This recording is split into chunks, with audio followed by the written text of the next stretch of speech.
బాచుపల్లి అతి సమీపంలో villa plots మీకు నచ్చిన స్టైల్లో మీ villa 27 acres biggest gated community HMDA approved loans facility కూడా అవైలబుల్.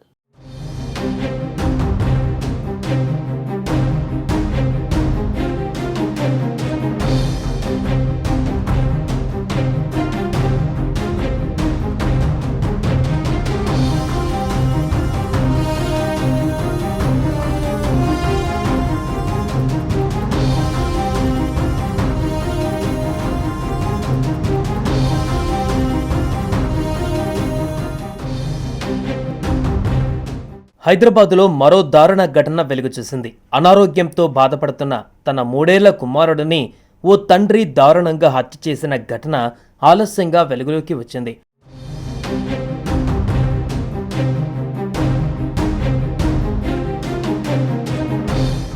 బండ్లగూడ నూరీనగర్కు చెందిన మహమ్మద్ అక్బర్, ఆయన భార్య సనాబేగం దంపతులకు 2 కుమారులు ఉన్నారు. వీరిలో చిన్న కుమారుడు అనాస్ గత కొంతకాలంగా తీవ్ర అనారోగ్యంతో బాధపడుతున్నాడు. ఈ కారణంగా భార్యాభర్తల మధ్య తరచూ గొడవలు జరిగేవి. ఈ నేపథ్యంలో తన కుమారుడిని హత్య చేయాలని అక్బర్ ప్లాన్ చేశాడు. శుక్రవారం రాత్రి భార్య విధులకు వెళ్లిన సమయంలో దిండుతో చిన్నారని ఊపిరాడకుండా చేసి హత్య చేశాడు. అనంతరం బాలుడి మృతదేహాన్ని సంచిలో మూటకట్టి మూసీ నదిలో పడేశాడు. బాలుడు కనిపించడం లేదని మొదటగా ఎవరికీ అనుమానం రాకుండా నటించాడు. తర్వాత పోలీసులకు ఫిర్యాదు చేశాడు.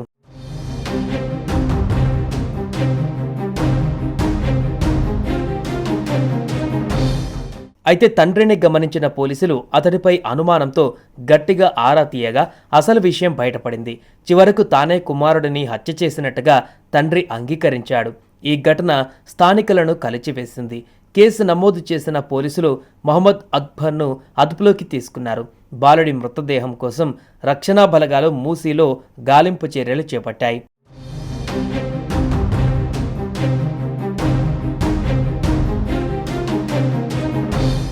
ఏసీపీ సుధాకర్ వివరాల ప్రకారం బండ్లగూడ నూరీనగర్కు చెందిన మహమ్మద్ అక్బర్, సనాబేగం దంపతులకు పెద్ద కుమారుడు, రెండో కుమారుడు మహమ్మద్ అనాస్ ఉన్నారు. అక్బర్ కూరగాయల వ్యాపారం చేస్తుండగా సనాబేగం నిలోఫర్ కేర్ టేకర్గా చేస్తోంది. చిన్న కుమారుడు అనారోగ్యంతో బాధపడుతున్నాడు. దీనిపై భార్యాభర్తల మధ్య గొడవలు జరిగేవి. దీంతో కన్నబిడ్డను చంపాలనుకున్నాడు. శుక్రవారం రాత్రి భార్య విధులకు వెళ్ళాక తెల్లవారుజామున అనాస్ తలపై దిండుతో ఊపిరాడకుండా చేశాడు. సంచిలో మృతదేహాన్ని కుక్కి బైక్పై తీసుకువెళ్లి నయాపూల్ బ్రిడ్జి మీద నుంచి మూసీలో విసిరేశాడు. ఉదయం ఏమీ తెలియనట్లు పోలీస్ స్టేషన్కి వెళ్లి తన బిడ్డ కనిపించడం లేదని ఫిర్యాదు చేశాడు. బంధువులు తీసుకువెళ్లి తన ఇంటి దగ్గర దింపినట్లు ఫోన్ చేశారని, అప్పటి నుంచి కనిపించడం లేదని పోలీసులకు చెప్పాడు. అక్బర్పై అనుమానంతో సీసీటీవీ కెమెరాలు పరిశీలించగా తెల్లవారుజామున సంచితో వెళ్తున్నట్లు కనిపించింది.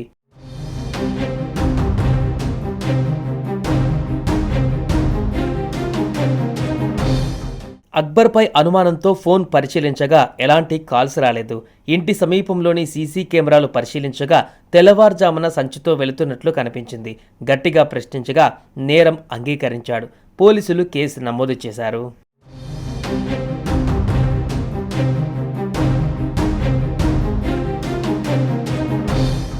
సుమన్ టీవీలో మీ పర్సనల్ అండ్ బిజినెస్ ప్రమోషన్స్ కోసం కింది నెంబర్కి కాంటాక్ట్ చేయండి. డ్రగ్స్, గంజాయి లాంటి చెడు వ్యసనాలకు దూరంగా ఉండండి. తాత్కాలిక ఆనందం కోసం జీవితాలని నాశనం చేసుకోవద్దు. డ్రగ్స్ విక్రయాలు, దందాలు నిర్వహిస్తే 1800599696 టోల్ ఫ్రీ నంబర్ కి కాల్ చేయండి. డ్రగ్స్, గంజాయిని నిర్మూలిద్దాం, భవిష్యత్తును కాపాడదాం.